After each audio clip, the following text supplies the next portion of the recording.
Greetings from LA, my dear friends. This is Daisuke, and I very much hope that this video finds you well and in very good spirits wherever you are in the world. And today, if you don't mind, I would very much like to continue on with our journeys, our discussions, our discoveries, and our explorations with respect to the recent releases made by the Criterion Collection during this year of 2023. And specifically, I'd like to focus our attention on the films or a specific film that can be found within this really fascinating Blu-ray set, multi-disc Blu-ray set that was released by the Criterion Collection earlier this year. And it is called Jackie Chan, Emergence of a Superstar at spy number 1197 collectively. And today, if you don't mind, I'd like to focus on one of the 6 feature films that's included in this great set. And this is the film which is described as being from the year 1983, and it is directed by Chan Chuen. And the name of the work is, and please pardon me for my very poor pronunciation, I hope you can forgive me, Long Tang Fuyok, or as it's known in English, Fearless Hyena 2.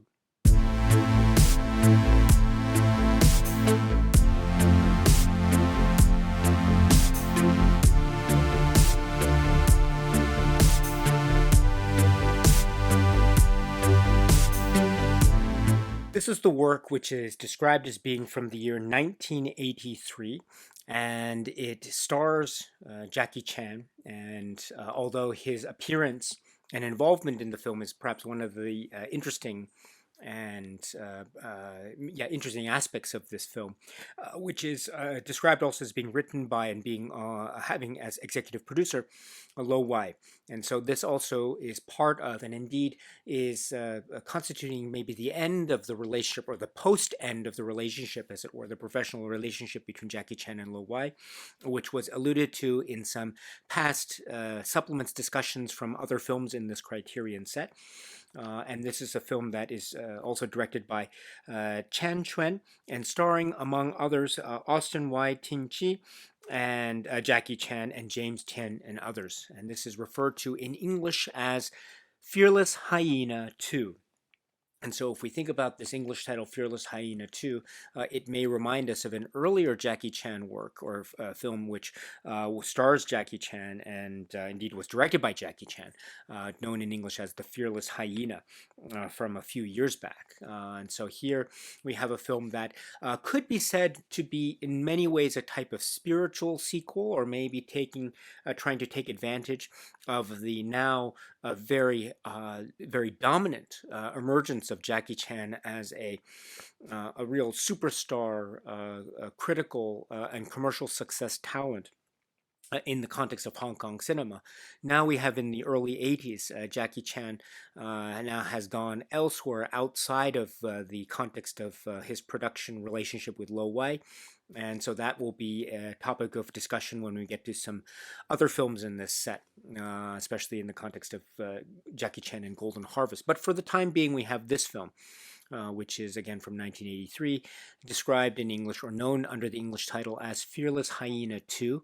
Although if we think about the plot or story structure of this film, perhaps it might not necessarily be considered to be, say, a story beat sequel to the earlier work known in English as The Fearless Hyena, but it does have certain, say, spiritual or character arc similarities that may or may not have a kind of a strong enough linkage with the earlier film. But in any event, what we have in terms of the plot, we have a type of characters on the run very early on, and they seem to be under threat from a sect or group that is part of or headed by forces or factions or people, heaven and earth. And we also have very vivid and incredible, almost superhuman displays of strength and physicality and martial arts prowess from these very fascinatingly delineated characters, the Heaven and Earth sect, which is on the hunt for these characters on the run, and children as well. And this is again opening the film over credits, which is not unlike a way in which the Fearless Hyena, the earlier film, had itself opened with characters on the run, and also employing in a very interesting way, opening credits in a very similar fashion. But we have already the villains set up, and then we have the characters on the run, and the children of which grow up, and these are the Jackie Chan and Austin Y characters, and so they have this type of maybe.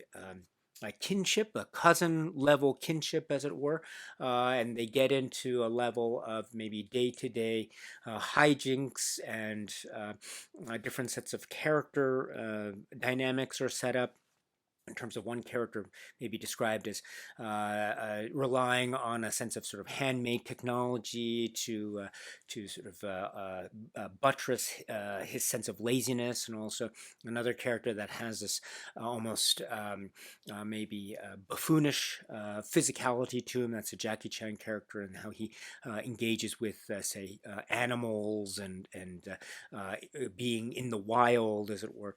But also there are the parental or father figures, the avuncular figures, who are also the characters that were on the run from the get-go, and now we see them some years later.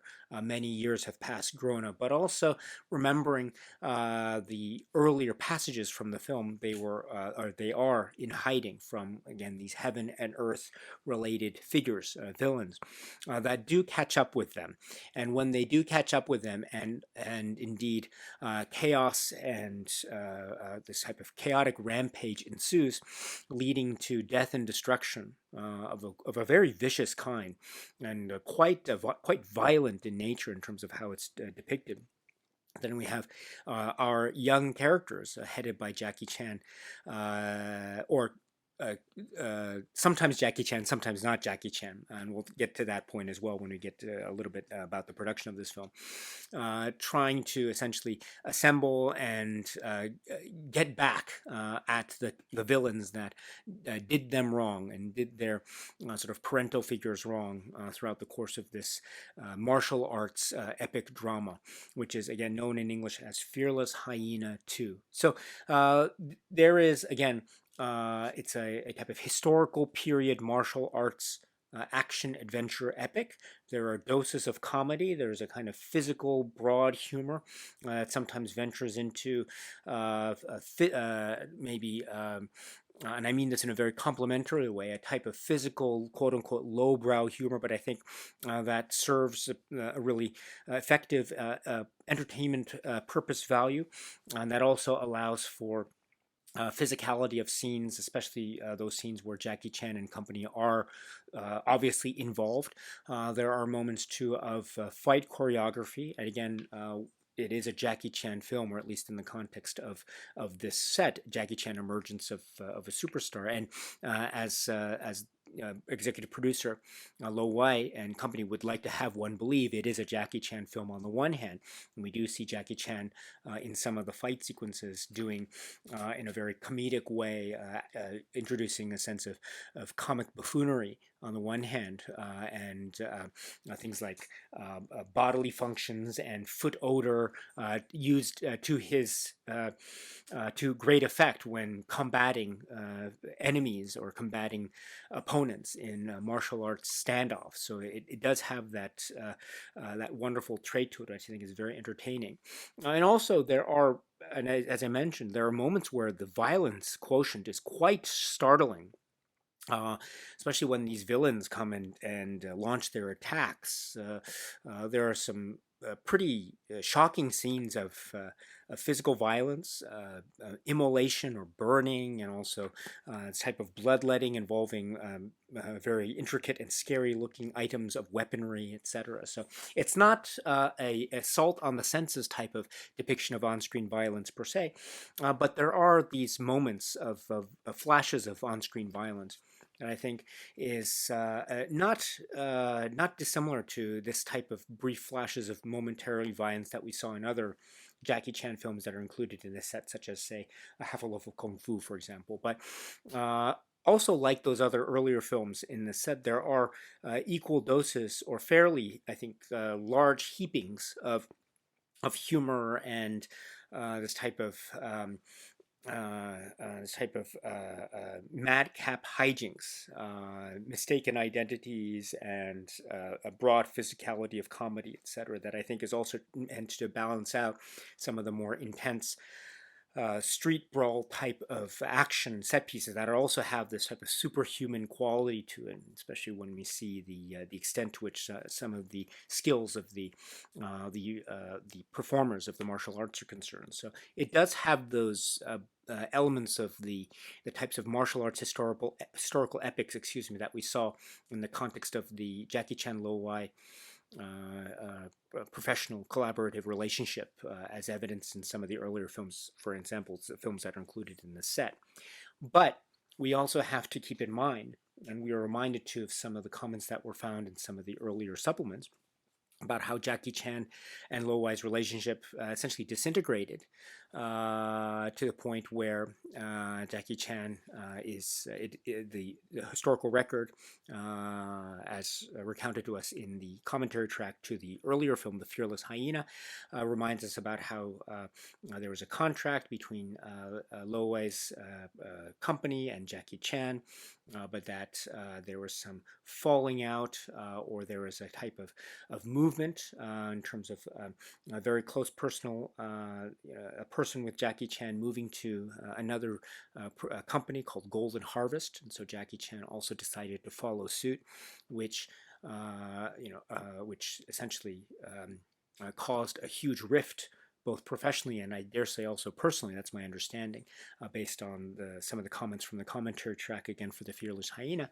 And there was, according to that, also involvement of say, the criminal underworld element also on both sides, which is, again, if you're interested, please check out the commentary track for the earlier film, The Fearless Hyena. But as evidence in the final output, we have this film, The Fearless Hyena, or sorry, The Fearless Hyena 2. And as a result of Jackie Chan's essential abrupt abandonment or abrupt leaving, we have parts of this film that are very, I think, evidently not involving Jackie Chan, or there are sometimes parts where the character that Jackie Chan has been playing is in a type of disguise, which we as viewers can now, with this type of production knowledge hindsight, we can intuit and detect is probably not Jackie Chan, or there are moments where Jackie Chan's character is not present, allowing for the buildup of maybe certain other dramatic story arcs elsewhere. But we understand from the production details, again, as indicated to us through certain sources, such as the commentary track from the earlier film, that Jackie Chan is not involved in the entirety of this film. And so in that way, it might be consistent with this idea of a Jackie Chan film during the Lo Wai period being balanced with other aspects, with other performances, with other set pieces. After all, if we remember earlier films like, say, Spiritual Kung Fu or Half a Loaf of Kung Fu, it wasn't as though Jackie Chan was always front and center in every single aspect of those films. He was part of a larger whole, or a tapestry whole, a type of ensemble, if you will, including an ensemble or an assemblage of subplots in those films. And so Jackie Chan might be involved, or his character might be involved in some way, or might be in the background in other ways. And so in that type of foreground background perspective, it could be said that a film like Fearless Hyena 2 is not inconsistent with the type of Jackie Chan Lo Wai film output from the late 70s. But at the same time, this is also during the period after we have seen him, Jackie Chan, emerge very, I think, triumphantly in an earlier film called The Fearless Hyena. And indeed, too, when we talk about a film which appears later in the order of the films in the Criterion set, but in fact emerges earlier in terms of the chronology. That's a film known in English as The Young Master.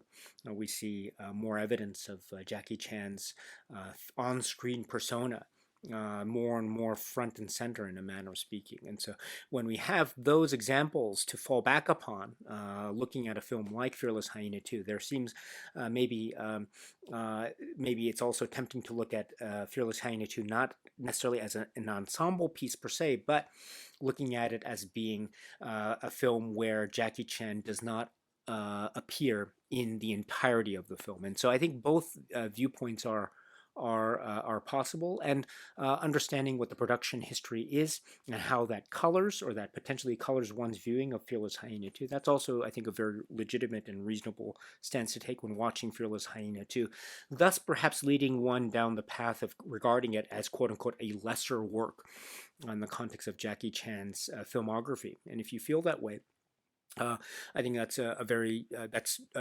that's not an unreasonable stance to take for the reasons that I've tried to very lightly mention right now.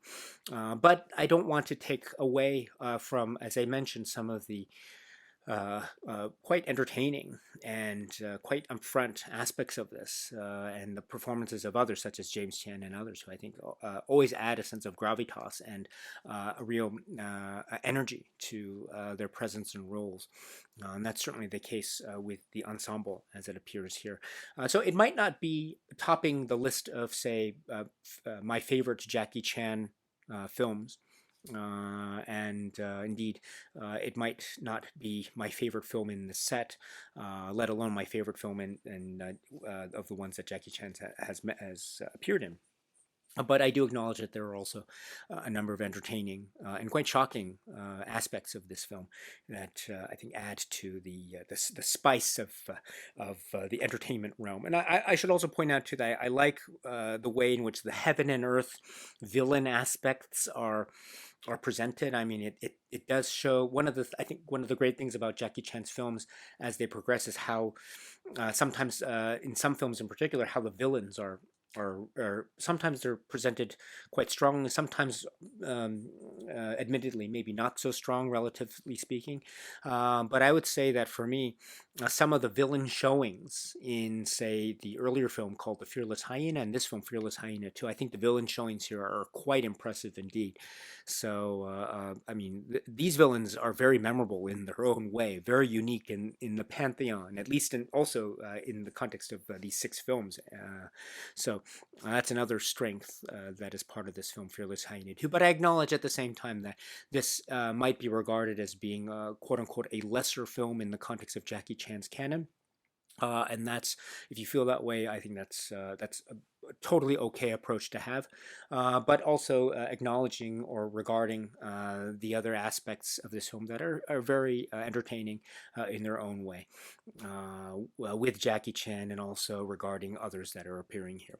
And so this is the film Fearless Hyena 2. I should mention in passing, or just as a minor note before we continue on, that this film does appear on Blu-ray disc number 2, and so it is in the order of first it's the Fearless Hyena, and then it goes into Fearless Hyena 2. As I mentioned, Fearless Hyena 2 was 83, or released in 83.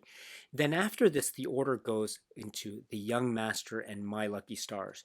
We should keep in mind, however, that my understanding is that the chronology of release order is, in fact, The Young Master comes before Fearless Hyena 2.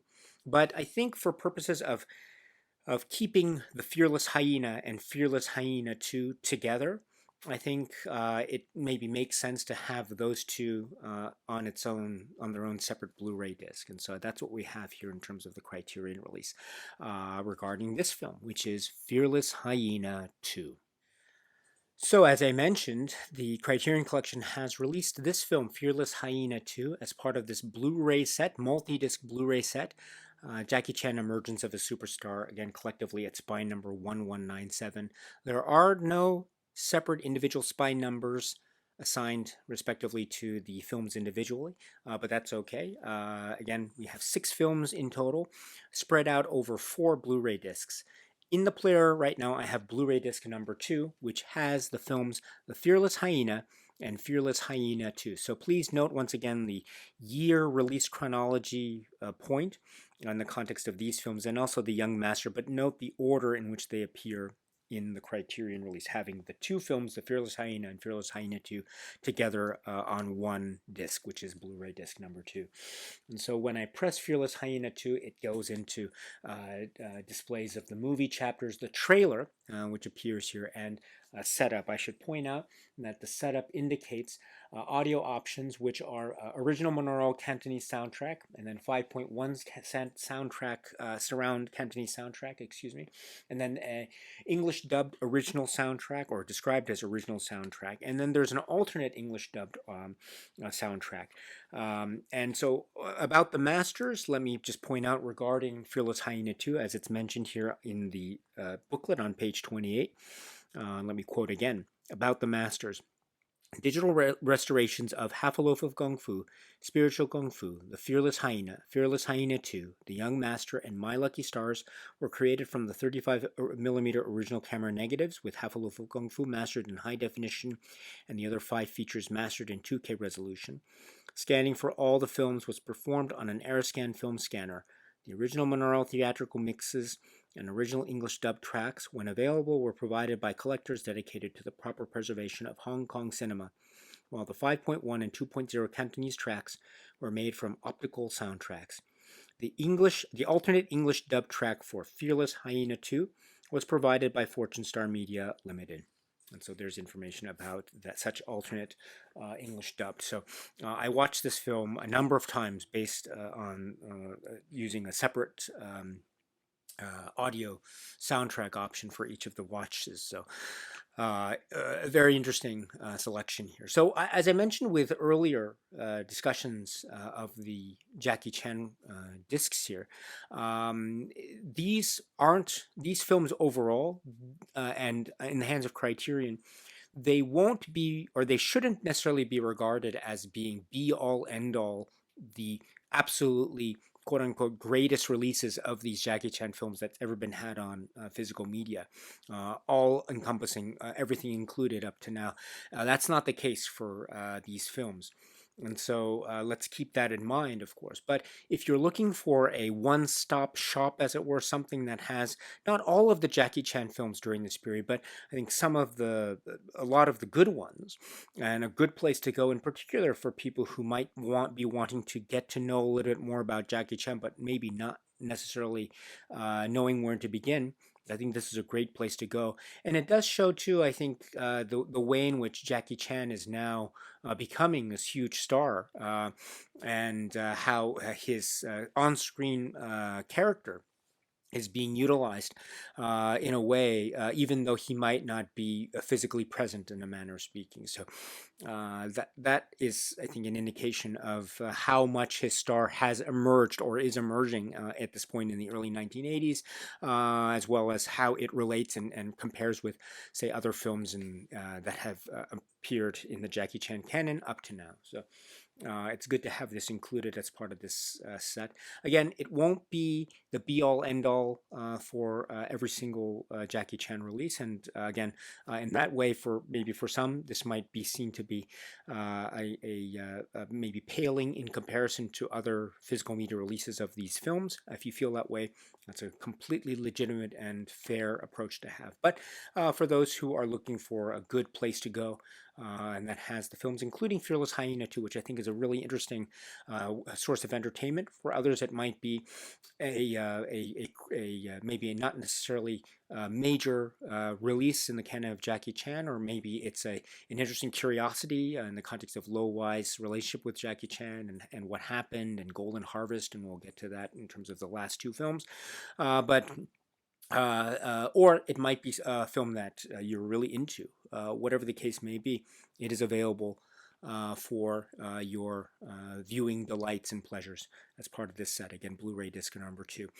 There aren't any other supplements besides the trailer, but if you're looking for something that might have some relevance, I once again respectfully draw your attention to the commentary track that was included for the other film, which is The Fearless Hyena, which is part of this Blu-ray disc number 2. So you can go to the commentary track, which is Frank Zheng's commentary track, which we did discuss in a previous video discussion.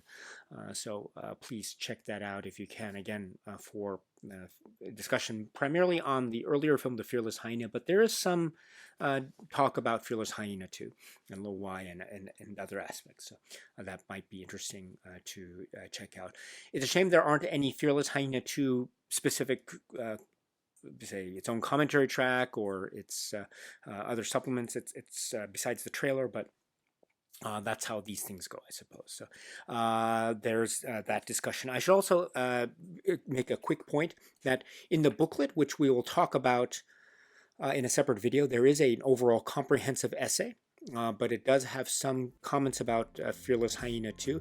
And also on pages 8 and 9, there is Fearless Hyena 2 specific stuff, some pictures, and then also a write-up, and then some casting credits information, as well as other things. So there is some Fearless Hyena 2 specific stuff here, but we will leave the bulk of the conversation on the booklet in a separate discussion, in a separate video on this channel. But, my dear friends, that ends the discussion I wanted to have here on this film, Fearless Hyena 2. Again, part of the set, which is known as Jackie Chan, Emergence of a Superstar.